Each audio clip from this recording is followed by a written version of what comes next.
Mayurbhanj जिलार Kaptipada उपखंडर उदला 22 kilometre दूर में लगी रही शिमिलीपाल घुंच जंगल। यह घुंच जंगल मध्य मयूरभंज जिलार अधिष्ठात्री देवी मां अंबिका केव आवाहन काल पूजा पाई आसुचंती। घुंच जंगल मध्य बही जाइतिबा जलराशि मां अंबिका पीठर शोभा आहुरी बढ़ई थाए।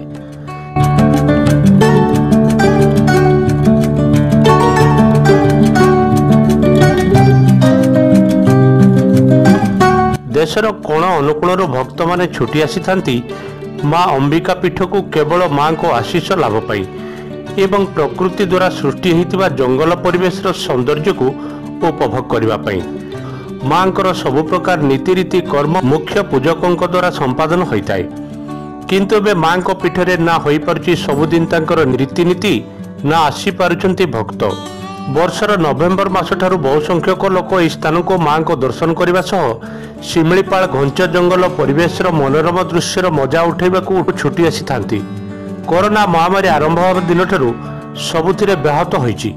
सरकार कोविड कटकणा पाई केही आसी पारु नांती से जगह को प्राकृतिक सौंदर्य शक्तिपीठ एकावन शक्तिपीठ ये पीठ को ओडिशा तथा बाहर बहु दर्शक और पर्यटक आसी था, कितु गोटे दुख विषय रास्ता के अद्यावधि बड़ असुविधा रही।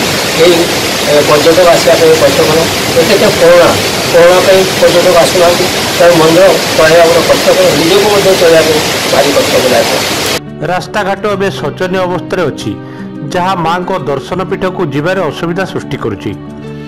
स्थाने स्थाने जमी रही जल, रास्तार उठी जाइए पत्थर।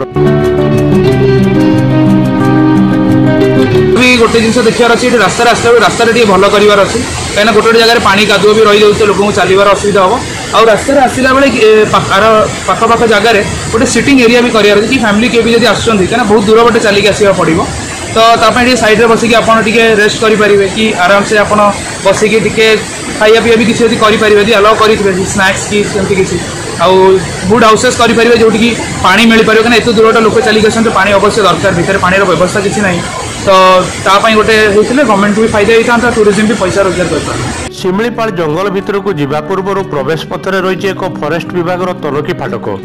यही तनखी फाटक पाखरे आसुवा गाड़ी गुड़िक पार्किंग करा जाई भक्त मान को पादरे चली चली पाखापाखि 4 किलोमीटर दुर्गम रास्तार जावाक पड़ता है।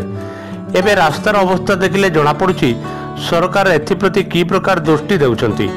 बाहर आसुवा भक्त से नाई नथिबार असुविधार सम्मुखीन होउछंती। रास्ता घाटर खराब अवस्था पाई सबुदिन मां को नीति कर्म करा जाई पारुनाई बोली मुख्य पूजक कहितला बेले आउ 2 मास मध्य बहु संख्यार भक्त माने दर्शन करने को आसिबे।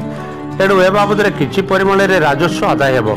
एणु प्रशासन को एप्रति दृष्टि दे खूब शीघ्र रास्तार स्थायी मरामती सह मझिरे मझिरे भक्त मान विश्राम पाई आश्रयस्थल निर्माण करने को भक्त माने प्रशासन को अनुरोध करिसेंती। जदि प्रशासन एप्रति टिके ध्यान दियंते ताहले मयूरभंज भली आदिवासी अंचलर उन्नति साधन होई परिबो।